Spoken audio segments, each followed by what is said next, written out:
Assalamualaikum warahmatullahi wabarakatuh. Kembali lagi dengan saya Lutfi di Ulas Materi. Pada kesempatan kali ini saya akan mengulas atau menjelaskan tentang metode pengembangan kecepatan membaca. Baiklah, tanpa basa-basi saya akan langsung saja masuk ke dalam materi. Pembahasan yang pertama mengenai metode membaca cepat yang pernah dikembangkan. Pertama, metode kosakata. Metode kosakata adalah metode mengembangkan kecepatan membaca melalui pengembangan kosakata. Artinya, metode ini berfokus pada aspek pembendaharaan kata seorang pembaca. Cara mengajarkan makna kosakata yang efektif yaitu yang pertama, penyebutan sinonim. Strategi ini memanfaatkan kosakata yang maknanya mirip atau mendekati kata yang dimaksud. Yang kedua, pendefinisian. Pendefinisian adalah meletakkan kata tertentu dalam satu kategori yang mengkelompokkan berbagai hal identik, kemudian menentukan perbedaan yang menonjol pada hal tersebut dari hal-hal yang lainnya yang termasuk dalam kategori yang sama. Yang ketiga, penyodoran gambar. Metode ini hanya dapat dilakukan untuk sesuatu yang memiliki referensi wujud saja. Umpamanya, kita menggambarkan kursi untuk menjelaskan, memberitahu maknanya. Di luar kursi itu memiliki warna, bentuk, dan ukuran yang berbeda-beda. Yang terakhir, penyebutan individu. Ciri terpenting dari metode ini adalah membatasi penggunaan kata pada lingkup yang tepat. Karenanya sering digunakan dalam dokumen-dokumen hukum yang lingkup implementasi katanya harus jelas. Metode yang kedua yaitu metode motivasi. Cara kerja metode motivasi yaitu memotivasi para pemula pembaca yang mengalami hambatan dalam kecepatan membacanya dengan berbagai macam rangsangan bacaan yang menarik sehingga tumbuh minat membacanya. Metode yang ketiga yaitu metode bantuan alat. Ketika seorang membaca melihat baris-baris bacaan, gerakan mata dipercepat dengan membantu alat yang berupa ujung pensil, ujung jari, atau alat penunjuk khusus dari kayu. Gerak mata dibantu oleh gerak ujung alat yang digunakan. Metode yang keempat yaitu metode gerak mata. Metode gerak mata adalah metode yang banyak dipakai dan dikembangkan orang saat ini, baik untuk pengajaran membaca, permulaan, maupun bagi siapa saja yang ingin meningkatkan kecepatan membacanya. Pembahasan yang kedua mengenai mengembangkan kecepatan membaca melalui metode gerak mata. Menurut Kamus Besar Bahasa Indonesia, membaca yaitu melihat dan paham isinya, bisa dengan melisankan atau dalam hati saja.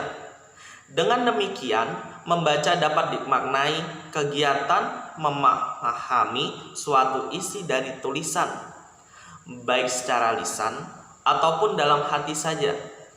Penerapan metode gerak mata yaitu mengembangkan kecepatan membaca dengan meningkatkan kecepatan gerak mata, karena kecepatan itu sendiri berarti kecepatan gerak mata dalam menelusuri unit-unit bahasa dalam bacaan.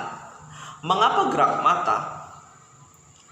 Pokok pemikiran yang melandasi metode gerak mata ialah semakin panjang dan semakin luas jangkauan mata dalam melihat unit-unit bahasa, semakin pula kecepatan membacanya. Logikanya, jika kita hanya membaca unit-unit bahasa yang paling kecil, maka yang harus dibaca itu jumlahnya semakin besar, sehingga menghambat kecepatan membaca. Adapun kebiasaan yang menghambat gerak mata yaitu sulit berkonsentrasi. Ketika kita tidak berkonsentrasi, informasi yang diterima oleh mata yang diteruskan ke otak tidak mendapat perhatian yang cukup, sehingga kita kehilangan pemahaman atas bacaan dan harus mengulangnya berkali-kali. Aspek gerak bola mata yang menyangkut kecepatan dan tempo membaca.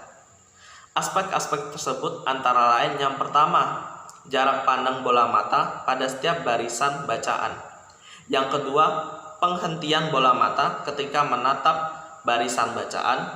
Yang ketiga, penggantian baris. Yang keempat, kecepatan bergerak bola mata. Yang kelima, peluang-peluang dalam menatap simbol bacaan. Pembahasan yang ketiga mengenai macam-macam gerak mata pada membaca cepat.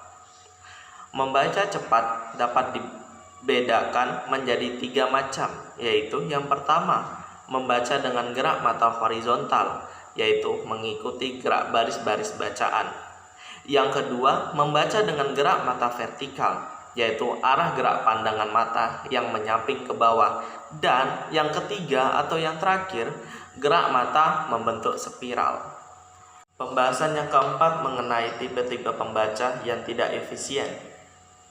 Yang pertama, tipe pembaca yang memfokalkan apa yang dibacanya. Yang dimaksud tipe pembaca ini adalah pembaca yang suka membaca dengan suara keras. Banyak orang yang melakukan cara membaca seperti ini, yaitu melafalkan apa yang dibacanya kata demi kata dengan bantuan alat ucap mulut. Tipe pembaca yang kedua yaitu tipe pembaca bergerak.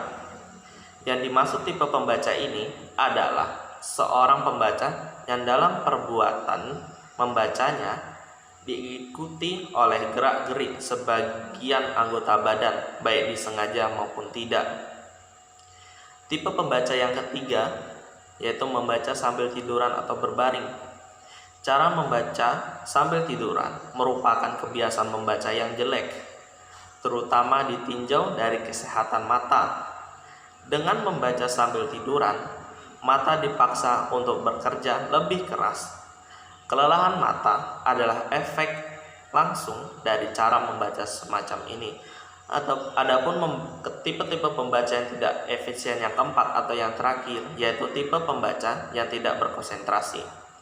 Yang dimaksud tipe pembaca yang tidak berkonsentrasi yaitu ketika secara fisik seorang sedang membaca, akan tetapi sampai beberapa waktu belum juga membalik-balikan halaman buku. Kesimpulan, dari penjelasan di atas saya mengambil kesimpulan yaitu proses membaca yang terhambat kecepatannya memberikan dampak yang buruk bagi pembaca. Yang sering terjadi terhambatnya kecepatan membaca seseorang dikarenakan kurangnya pemahaman akan bahan bacaannya, maupun kesalahan peletakan pandangan saat membaca baris-baris tulisan, sehingga diperlukan pengulangan dalam aktivitas membaca yang pada akhirnya tidak efisien dalam penggunaan waktu saat membaca. Mungkin itu saja yang bisa saya sampaikan. Kurang dan lebihnya saya mohon maaf. Saya akhiri. Wassalamualaikum warahmatullahi wabarakatuh, dan sampai jumpa di video selanjutnya.